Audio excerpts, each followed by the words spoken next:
have with us Ms. Anju Virmani, Corporate Director, and someone who's had a very illustrious career in Canada. Ms. Virmani, thank you so much for speaking to NDTV. It is a pleasure. Thank you for having me. Ma'am, my first question to you is, as someone who's been so successful in Canada, how do you see the diaspora journey and the connect between the very vibrant Canadian-Indian diaspora and India here? That's an amazing connection. You know, just because you leave India doesn't mean we lose our connections. We have our families, we have our culture. You know, I left India 50 years ago and I keep coming back. So, and this time as a special invitee. So it's the connections are amazing and they're from the soul, so you don't really lose them. And it's an opportunity for us to connect, collaborate, and learn from each other, and contribute to each other's prosperity.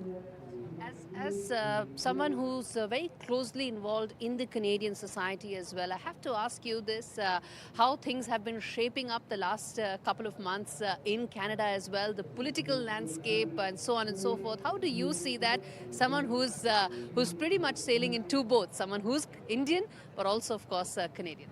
Yeah, so I'm not a politician and I don't know all the facts. I just hear what the media reports.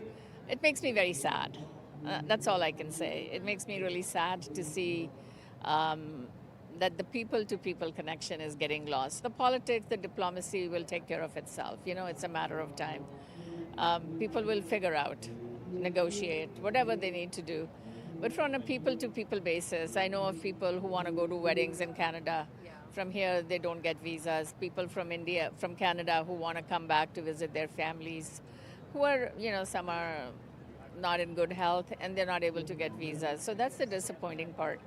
I think the people-to-people connection will probably overcome the political agenda. I don't know what that is. Students are getting impacted, everybody's getting impacted. It's a policy failure on many levels, at least on you know, I see a lot of Canadian students. It's a very sad situation because they've been from what I hear from the media, they come with big dreams and things have not worked out for them. So it's a very sad situation, and I wish that our policymakers will do the right thing. As a successful Canadian Indian woman, how do you feel the prospects of Miss Anand right now in the leadership race? It makes me very proud, but I want to ask you that. I know Miss Anand. I've known her for a while, and she's a very bright, intelligent, wonderful woman. On a person-to-person level, you know, she's amazing, intelligent, what you need, and I hope she'll put her name put her hat in the race. You know, put her hat in the ring. Yes. Put her hat in the race, and I respect her tremendously. Yes. And do you think that it is people like her, or it's, you know, diaspora stories like hers that could really make and build the bridges between India and some of the other countries, and that's what we are really looking at here as well? I think being a diaspora person, whether it's Indian or any other country, it's particularly challenging because you're constantly torn between, you know, where your loyalties are, and it can sometimes become cloudy. But I think it's beautiful that building bridges comes not just from politicians, but from policy making and diplomacy. And once you see that there's collaboration and that it's a win-win for two parties, that's what works.